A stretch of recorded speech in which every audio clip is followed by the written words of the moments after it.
provide electricity to drive the ride, the fairground ride. Now, the majority of these generators were built in Manchester by a company called Mather and Platt. Also, nearly every steam engine has a gauge on it, and the majority of these gauges were built by a company called Budenberg. Some of you may have known Budenbergs in the heyday. So let them just have a little trundle round now. The big showman's just passing at the top in the livery of Frank Lithgow. What they would do with that is it would tow 2 or 3 trailers from town to town with the fairground in, and then when they built the fairground up, to say it would then provide the electricity to drive the fairground ride.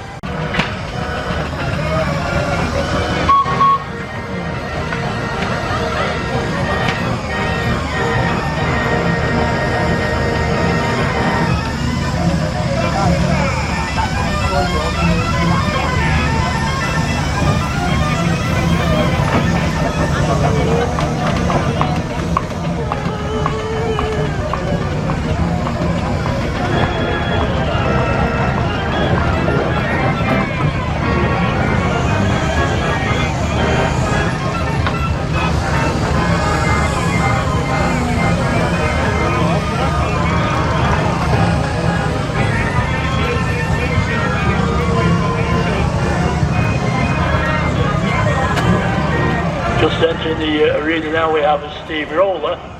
Now, in the old days, almost every town, city throughout Britain had their own steamroller belonging to the council. And I remember, as a little lad, sat on the footpath in Altrincham where I lived, watching the steamroller go back and to, rolling the tarmac, and the wonderful smell of freshly rolled tarmac. And then, of course, you get a shower of rain and the steam would come up. Wonderful, wonderful days. Now look at that one.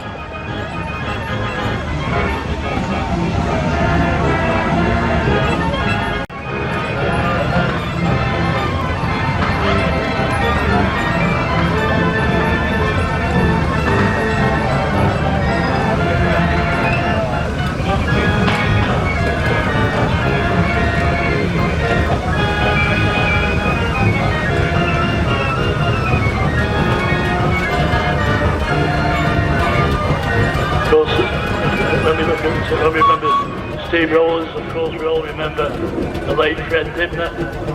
He put the steam rallies on the telly. He had a lovely steamroller, which is still about somewhere. His 2 sons, Roger and Jack, are in the steam game. So we'll just wait while 1 or 2 more come in.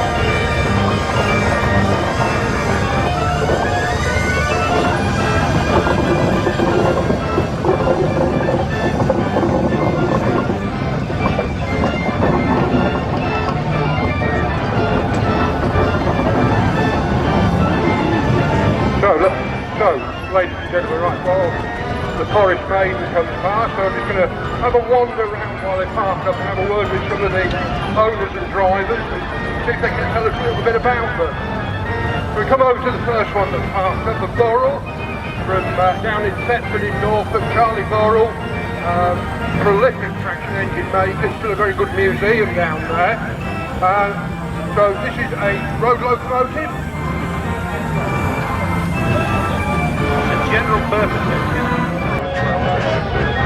Exciting ball engine.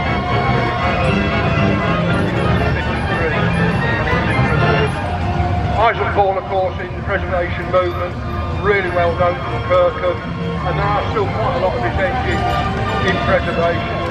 Rally the other weekend with 2 rollers that were exciting Ball. But yeah, 5 nominal horsepower, yeah. We could talk about nominal horsepower all the time. Now we've got a lovely, beautiful engine coming in alongside me. Dreadnought, as Bryn says, a showman's road locomotive, used for pulling the loads and the living wagons down the showman's that comes in. You see on the back of it, you've got the pulley on the back to help build the loads up. And then of course, when the rides are up, they belt up to the big dynamo on the front and then generate for the fair. Now can you imagine you're in a little village in the middle of Cheshire and the local fair arrives and all of a sudden they bring electric light with them. It must have been absolutely incredible. Now we do have an honoured guest on here who is completely ignoring me.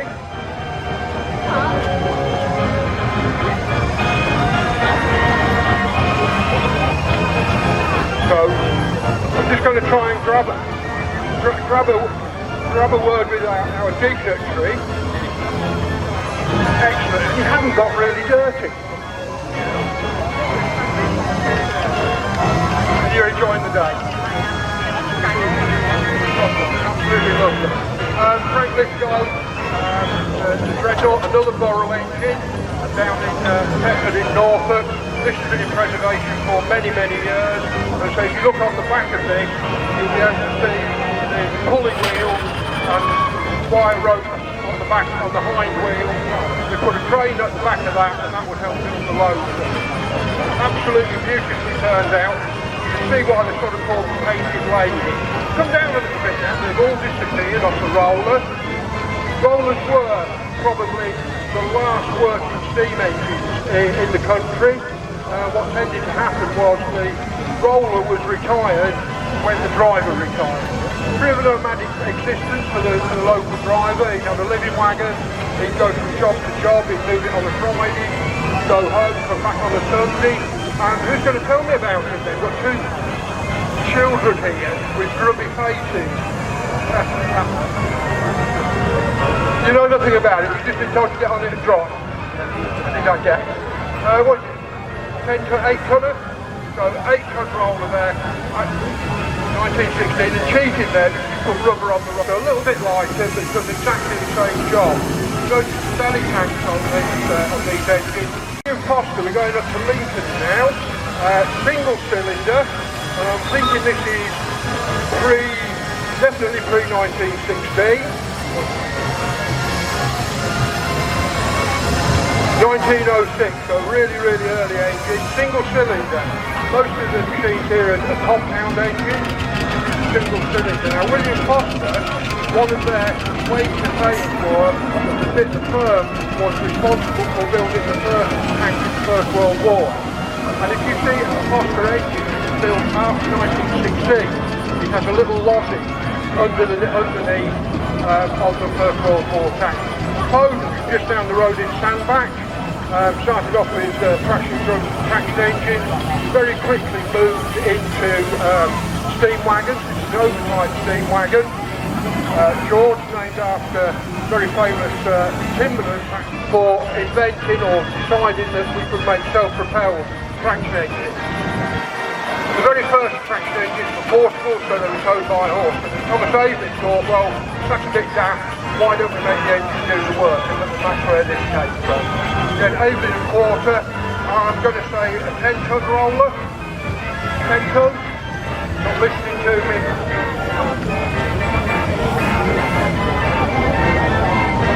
A 10-tonner, so they're busy stoking the fire up. Doing all so it's not a lot. Perfect, thank you.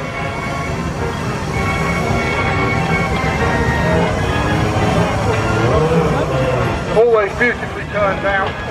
Again, this little Aveling, early risers, absolutely beautifully turned out. Completely ignoring me when it steam vehicles that were used on the road. And say when the driver retired, they tended to retire the road roller. Like in the 60s up in Westmoreland, the road roller still exists, it's converted to a tractor. So that's 10-ton Aveling there, rusted up. Now we come on to an absolutely magnificent machine. Another Fowler, and John Fowler was renowned for revolutionising farming. So this is the ploughing engine. Very big machine, and if you look underneath it, it's got a wire rope on the winch drum. These will work in pairs. Some days it's the only way of communicating with the engine on the other side of the field. You can imagine out in the fed, a misty, foggy winter's morning, you probably couldn't see the engine at the other end of the field, so it was all done by whistles. So as the implement's being pulled across the field, one engine would move forward and then pull the implement back. And they're very big engines. I've always worked in pairs. A big engine, sir. What went down to Africa and Mozambique, all over the world, yeah. Well, went abroad, and that's when we were the workshop of the world. Absolutely, absolutely stunning machine. What's it like to steer, young man? Very difficult, because some of them steering actually works the wrong way around. So you turn it to the left and it actually turns to the right. Yeah. Fantastic. Go and have a closer look at that. Around here. You like to put it there? Well, run around. Did the guys that were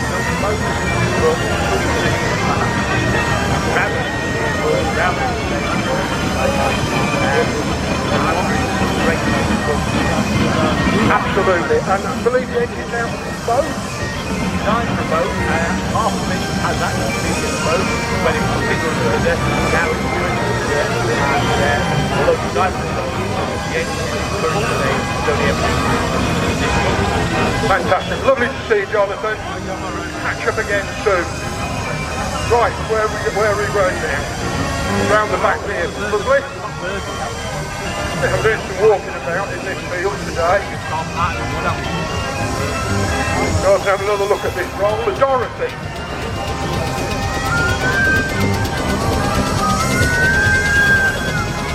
Being very safety conscious is Dorothy. We've got the starter. Coming in alongside that, absolutely tremendous. Another howler. This time it is a road locomotive, so this would be the heavy haul. Chris, we have the miniature here then for the Strange Hulch in Royal Cheshire, and always been coming to these rallies for many years. From there's Wall. We have a fantastic what we got to the full size engine now. And look, Mr. Thwaites on Pandora. We do have a lot of miniature engines.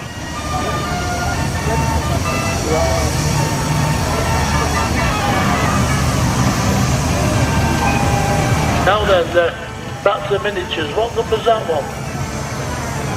Number? We got a number, love? No? Number 14 then. Les and Sue Riley with their 4-inch McLaren Maud. And they've hailed today from Stoke-on-Trent, would you believe? Well done. All the way from Sheffield. Well done, sir. Nice folks. Oh, we know this man, don't we? How are you? Yes, Bill out. And Bill comes from Sandbach. Number 4 we have Rob Heath. Hi Rob. On the 4-inch barrel Supreme. And Rob again been coming to this rally many years from Stoke-on-Trent. Like the full-size ones, they keep coming in.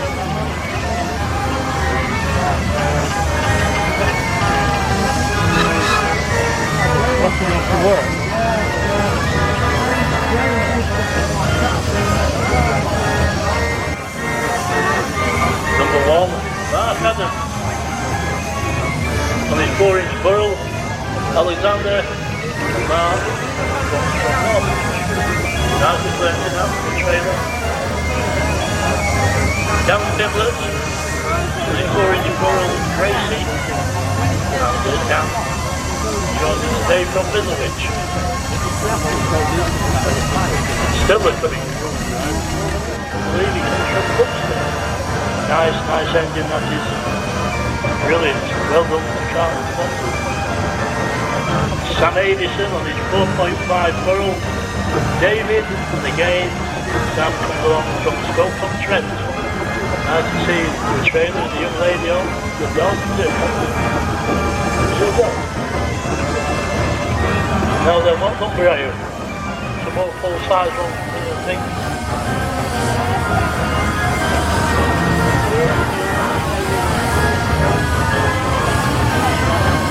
Nice and blazing quarter engine. More coming in, I think. Every time I say that's the last one, another one turns up. What have we got now? I think they must have been now.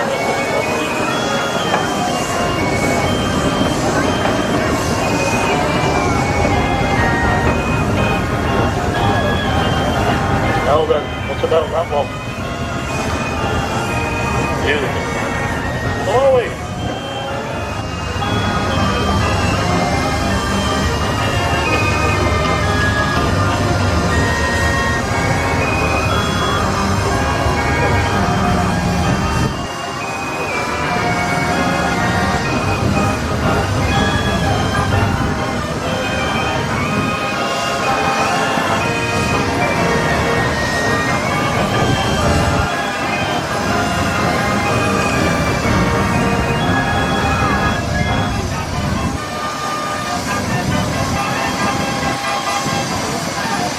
Young Samuel Bozen, all the way from North Wales, with his young lovely wife. Nice to see you, Sam. Oh, little baby, look. Beautiful, nice Bowler, roller. Now then, this engine's been coming to rallies for many, many years. Delivery of Dennis and Pam Woodward, usually little showman's tractor. Lovely, isn't it?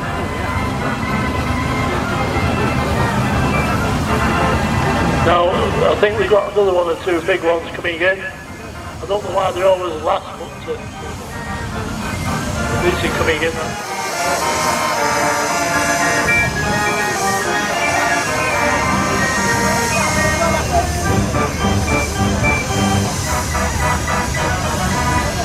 Now, ladies and gentlemen, what we tend to do now is absolutely. Come on now. Right.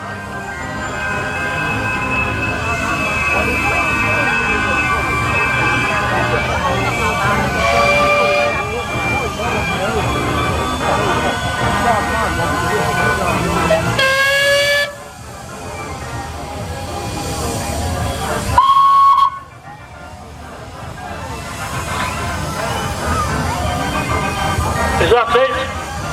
That's it?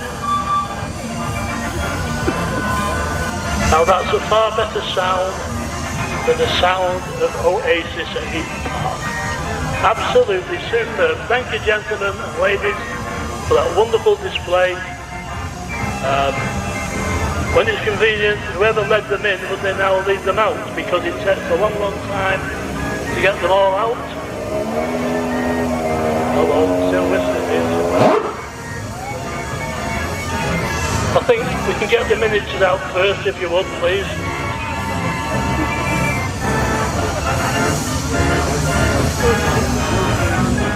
So that